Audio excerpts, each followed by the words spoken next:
Hello everyone, welcome to J&B Career Point. Today in this class, I am going to discuss about escape velocity, which is denoted by V subscript ESC. ESC denotes escape. Okay. So you all know that when a stone is thrown in vertically upward direction from the surface of earth, its velocity decreases due to the gravitational force on it, due to the gravitational pull on it. जब किसी stone को आप ऊपर की तरफ फेंकते हो तो इसका वेलोसिटी क्या होता है, डिक्रीज करता है. क्यों? क्योंकि हमारा जो अर्थ है वो क्या करता है, स्टोन के ऊपर कंटिन्यूअस ग्रेविटेशनल पुल अप्लाई करता है, जिसकी वजह से इसका वेलोसिटी कम होते जाता है. And its velocity becomes zero after reaching a certain point. एक पॉइंट पे पहुंचने के बाद इसका वेलोसिटी जीरो हो जाता है. And after that it starts falling in vertically downward direction. उसके बाद क्या करता है वो, मतलब वर्टिकली डाउनवर्ड डायरेक्शन में फॉल होना स्टार्ट कर देता है. जैसे कि यहाँ पे आके उसका वेलोसिटी सपोज यहाँ पे आपके जीरो हो गया, ठीक है. तो जब यहाँ पे आके वेलोसिटी जीरो हो जाता है, फिर क्या करता है वो, यहाँ पे भी उसके ऊपर ग्रेविटेशनल फोर्स कंटिन्यूसली एक्ट कर रहा है, ठीक है. तो उसी ग्रेविटेशनल फोर्स की वजह से फिर से वो नीचे गिरने लगता है in the vertically downward direction.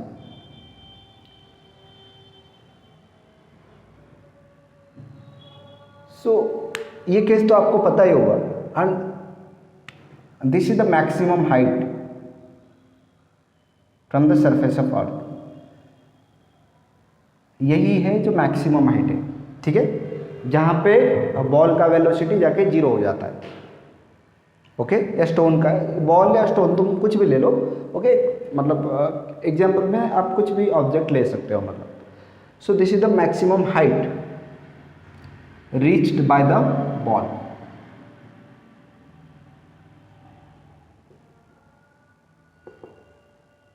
Okay, and this maximum height depends upon several factors.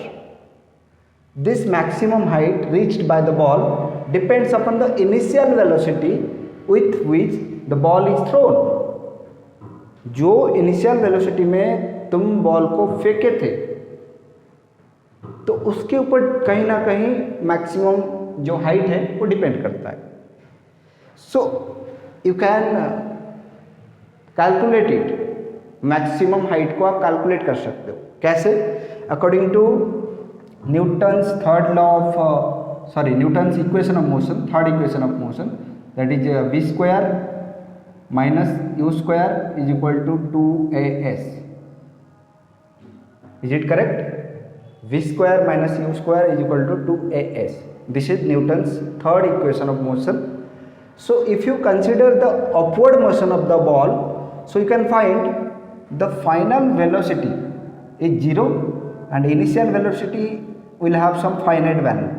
Okay, it have some finite value, and the acceleration while moving upward is negative, that is minus g. Why it is negative? Because the ball is moving in the opposite direction of gravitational force. Ball जो है gravitational force के opposite direction में move कर रहा है, इसलिए acceleration जो होगा वो नेगेटिव होगा, है कि नहीं. और फाइनल वेलोसिटी जीरो होगा. इनिशियल वेलोसिटी का कुछ ना कुछ तो मतलब होगा, वैल्यू होगा पॉजिटिव. ओके, पॉजिटिव वैल्यू कुछ ना कुछ तो होगा. सो ये हमारे इनिशियल वेलोसिटी, ये फाइनल वेलोसिटी, ये है एक्सेलरेशन, और ये है maximum height traveled by the ball. So let us substitute the values, and here I am considering the upward motion of the ball only. That's why I have taken acceleration is equal to minus g. So here I can write, considering the upward motion, okay, क्या क्या मुझे मिला, final velocity 0, acceleration is minus g. So let us substitute this value, 0 square minus u square is equal to 2 into acceleration की जगह पे minus g into s, that is the maximum height. So maximum height of the ball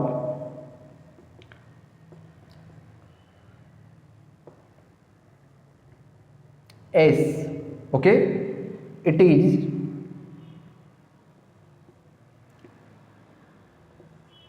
क्या होगा, ये minus cancel out हो गया, ठीक है, ये होगा u square upon 2g. This is the maximum height reached by the ball, and you can see from this relation that maximum height of the ball depends upon the initial velocity of the ball with which it is throne. जो initial velocity में वो throw किया गया था उसके ऊपर depend कर रहा है maximum height, and it also depends upon the acceleration due to gravity. Acceleration due to gravity के ऊपर भी डिपेंड करता है. Okay, so from this relation I can say higher the initial velocity larger will be the height reached by the ball. जितना initial velocity बढ़ेगा उतना maximum height cover करेगा ये. larger will be the height reached by the ball. So ऐसा क्या होता है कि इनिशियल वेलोसिटी बढ़ने के साथ हाइट क्यों बढ़ जाता है? क्योंकि जब इनिशियल वेलोसिटी बॉल का आप बढ़ाते हो तो जो ग्रेविटेशनल पुल उसको खींच रहा है नीचे की तरफ, तो उसको अपोज करने के लिए ज़्यादा कैपेबल हो जाता है. जब आप इनिशियल वेलोसिटी बढ़ाते जाते हो तो ग्रेविटेशनल पुल को वो अच्छे से अपोज कर पाता है, इसलिए वो मैक्सिमम हाइट को अचीव कर पाता है.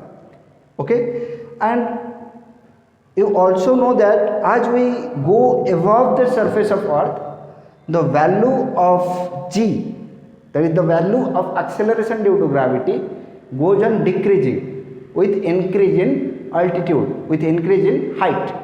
आपको ये भी पता है जब हम हाइट पे चलते जाएंगे, हायर अल्टीट्यूड पे जाते जाएंगे तो जी का वैल्यू क्या होता जाएगा, रिड्यूस होता जाएगा. And you can see maximum height of the ball and the value of acceleration due to gravity both are inversely proportional to each other.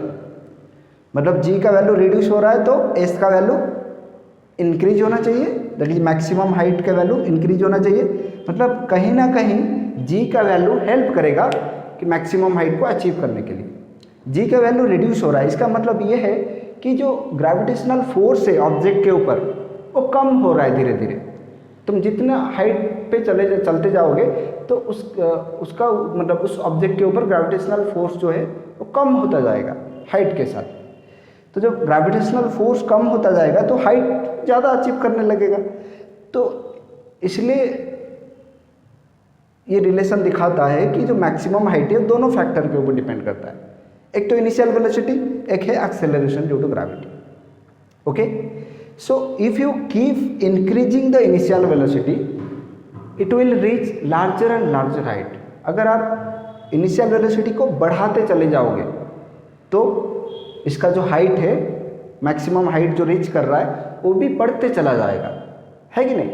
So after a certain interval you can say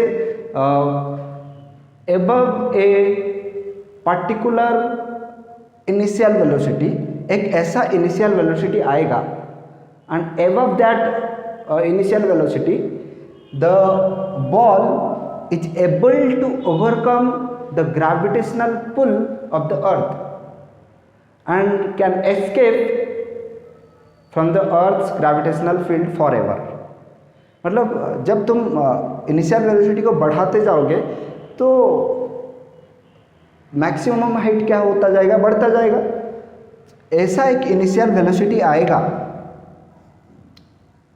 ठीक है, जहां पे इसके ऊपर अगर आप initial velocity apply करते हो तो जो ऑब्जेक्ट है वो क्या करेगा, कैपेबल हो जाएगा कि अर्थ की जो ग्रेविटेशनल फील्ड है उसको एस्केप करने में वो कैपेबल हो जाएगा। सपोज यहाँ तक ग्रेविटेशनल फील्ड है आपका, ठीक है, this is the limit of gravitational field.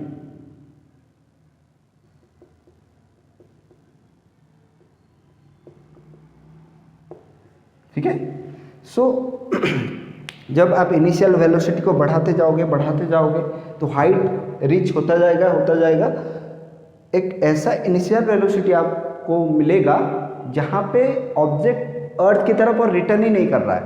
इसका मतलब ऑब्जेक्ट क्या हो रहा है, कैपेबल हो पा रहा है कि अर्थ की जो ग्रेविटेशनल फील्ड है उसको एस्केप करने के लिए, उससे बाहर जाने के लिए। So here we are trying to find out the escape velocity. हम यहाँ पे क्या कर रहे हैं, एस्केप वेलोसिटी को कैलकुलेट कर रहे हैं। तो एस्केप वेलोसिटी क्या है पता है? So let me right what is escape velocity.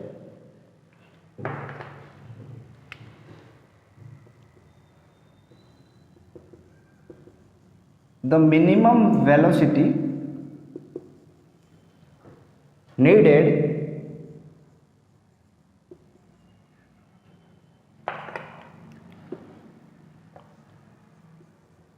to overcome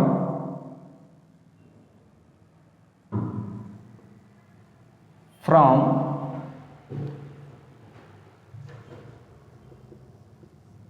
influence, the minimum velocity needed to overcome from the influence of gravity.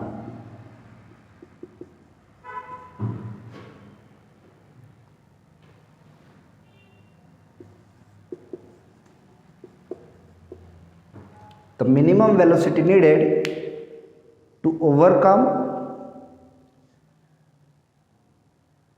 from influence of gravity of earth, or you can represent it in other languages also, like the minimum velocity needed by the object to overcome from the gravitational pull of the earth. Yeah, you can say like the minimum velocity needed to overcome from the downward pull of the earth. कैसे भी लिख सकते हो आप, ठीक है। तो मैंने ऐसे लिखा कि the minimum velocity needed to overcome from the influence of gravity of earth, ठीक है। So this is the definition of escape velocity. आप समझ पा रहे हो कि मतलब इनिशियल वेलोसिटी को बढ़ाते बढ़ाते एक वेलोसिटी में हम पहुंचेंगे जहाँ पे ये जो ऑब्जेक्ट है ये वापस अर्थ पे नहीं लौटेगा, ठीक है। मतलब इसका मतलब ये है कि अर्थ जो है, ये जो ऑब्जेक्ट है ये अर्थ की ग्रेविटेशनल फील्ड से बाहर चला जा रहा है, और जिस वेलोसिटी में वो अर्थ की ग्रेविटेशनल फील्ड से बाहर चला गया उस वेलोसिटी को हम बोलते हैं, उस इनिशियल वेलोसिटी को हम बोलते हैं escape velocity. So it is the definition of escape velocity, okay. So just note these facts, okay, then we will discuss how to find out the numerical value of escape velocity. From the conservation of energy principle we can able to find out the numerical value of escape velocity. Conservation of energy principle आपको पता है, that is energy can neither be created nor be destroyed, it can be transformed from one form to another form. So energy remains constant, energy हमेशा constant रहेगा। तो उस principle से हम क्या करेंगे, एस्केप वेलोसिटी को फाइंड आउट करेंगे, okay. So another thing to say that is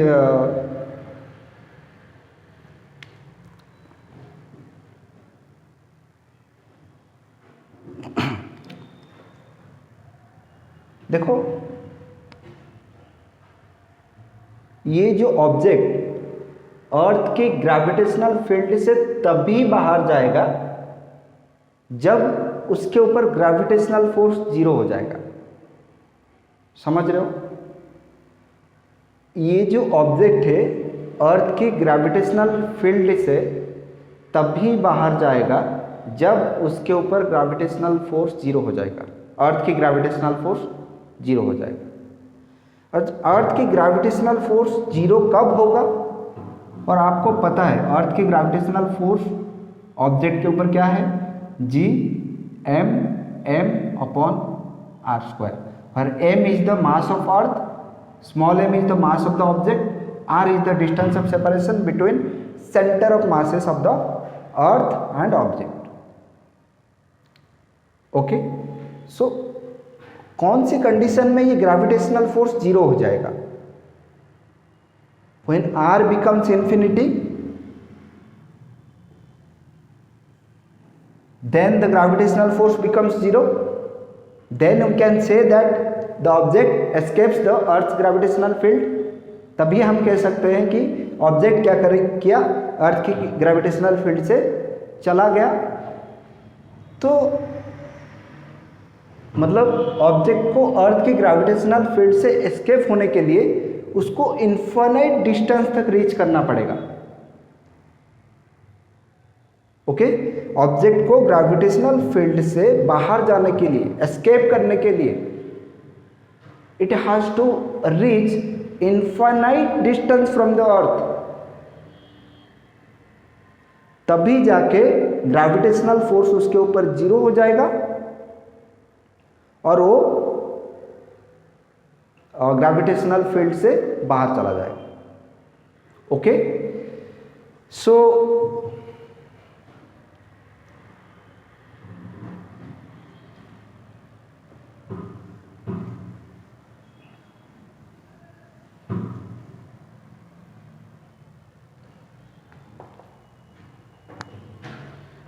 now we will calculate the escape velocity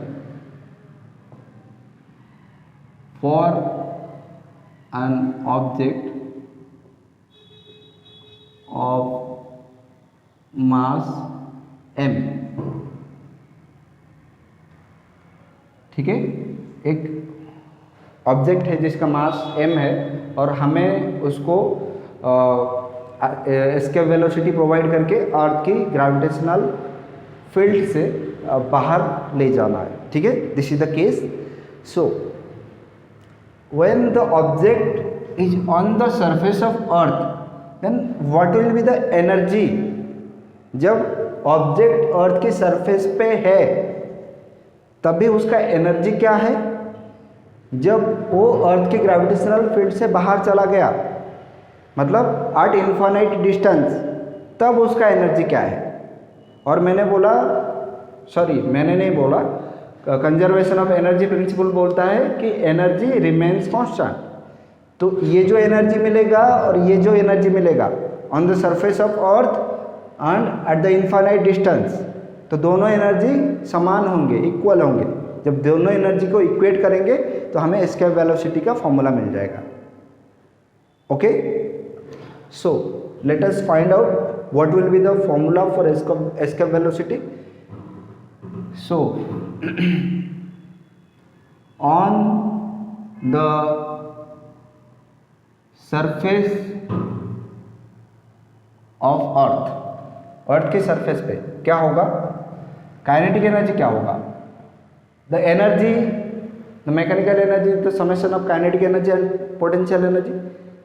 तो टोटल एनर्जी क्या है? काइनेटिक एनर्जी और पोटेंशियल एनर्जी का समेशन। तो काइनेटिक एनर्जी, पोटेंशियल एनर्जी दोनों को इंडिविजुअली कैलकुलेट करते हैं। तो half m, that is the mass of the object, and what will be the velocity, क्योंकि हम उसको मतलब क्या कर रहे हैं? अर्थ के ग्रेविटेशनल फील्ड से बाहर भेजना चाह रहे हैं। तो कौन सा वेलोसिटी हम उसको दिए होंगे? That is the escape velocity. Okay, this is the kinetic energy. हम what will be the potential energy? पिछले क्लास में ही पढ़ाया था। Potential energy when the object is at a height h from the surface of earth and the object have a mass m, then the potential energy becomes minus g m divided by r plus h. This is the potential energy. But here we are calculating on the surface of earth. Sir earth के surface के ऊपर, that means this height is 0, so the potential energy becomes minus G M m upon radius of earth. Only radius of earth, there is no height because we are calculating on the surface of earth. So the total energy becomes, suppose I am representing total energy in terms of E1, okay, so it will be half m v escape square, okay, minus g m m upon r. This is the total energy. So when the object overcome the gravitational field of the earth, मान लो कि जो object है वो gravitational field से बाहर चला गया, okay, तो तभी मतलब क्या बोल सकता हूं मैं, eight infinite distance from the earth, तभी जाके तो अर्थ जो ऑब्जेक्ट है वो अर्थ की ग्रेविटेशनल फील्ड से बाहर जाएगा, है कि नहीं. So at infinite distance from the surface, at infinite distance from the surface of earth, what will be the kinetic energy of the same object?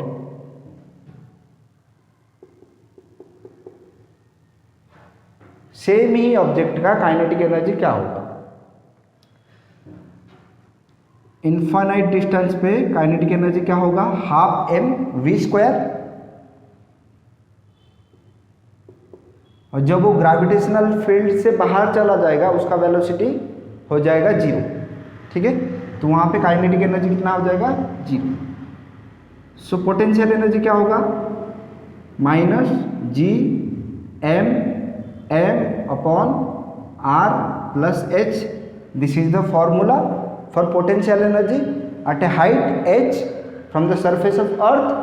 जब कोई ऑब्जेक्ट h हाइट पे लाई कर रहा है तो उसका पोटेंशियल एनर्जी ये है, बट हम यहाँ पे कैलकुलेट कर रहे हैं infinite distance from the surface of earth. That means h tends to infinity here. So r plus infinity becomes infinity minus g m m upon infinity. So it becomes 0. So total energy becomes 0. Potential energy plus kinetic energy, it becomes 0. So suppose I have represented total energy in terms of E2. So it is potential energy plus kinetic energy. It is 0 plus 0. It is 0. So from the conservation of energy principle, energy remains constant. That means E1 will be equal to E2. So I can write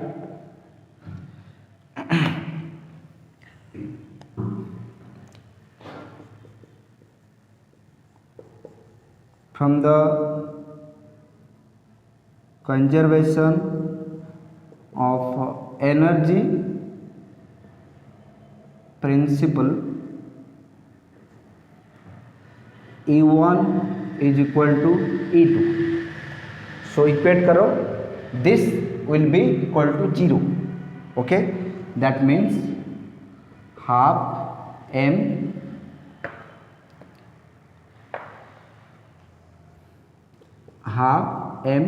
v escape square minus g m m upon r is equal to 0, and I have to calculate v escape.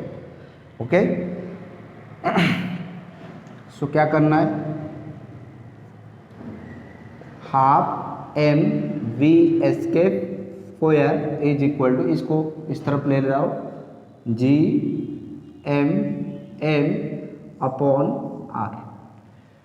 this small m will cancel out and 2 can be cross multiplied. So क्या होगा, v escape square is equal to 2 gm upon r, 2 gm upon r.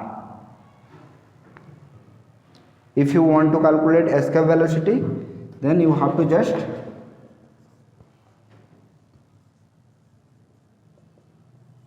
under root 2 gm upon r. Okay, so this is the formula for escape velocity. You can simplify this formula further. How? If you want to simplify this formula, then this is 2 gm upon r. If you want to simplify, just multiply r in the numerator and denominator. Okay, just like this. V escape is equal to 2 gm, r मैं यहाँ पे multiply किया, r नीचे multiply किया, नीचे multiply किया तो are square हो गया, अंडर रूट तो था पहले से, लेकिन यहाँ पे देखो 2 gm upon r square, this value gm upon r square, it is the value of acceleration due to gravity on the surface of earth, है कि नहीं? So I can write in place of gm upon r square is small g, 2g. So this is another value for escape velocity, that is under root 2gr.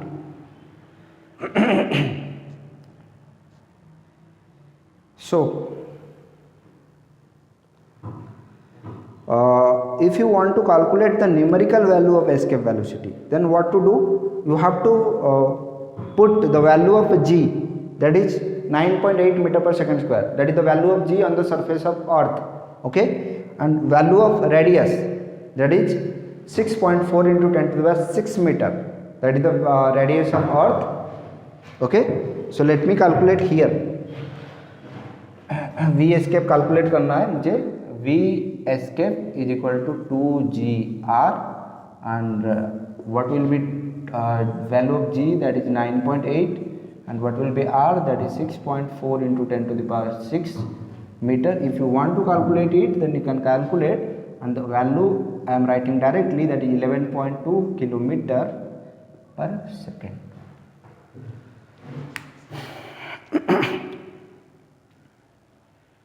तो this is the escape velocity.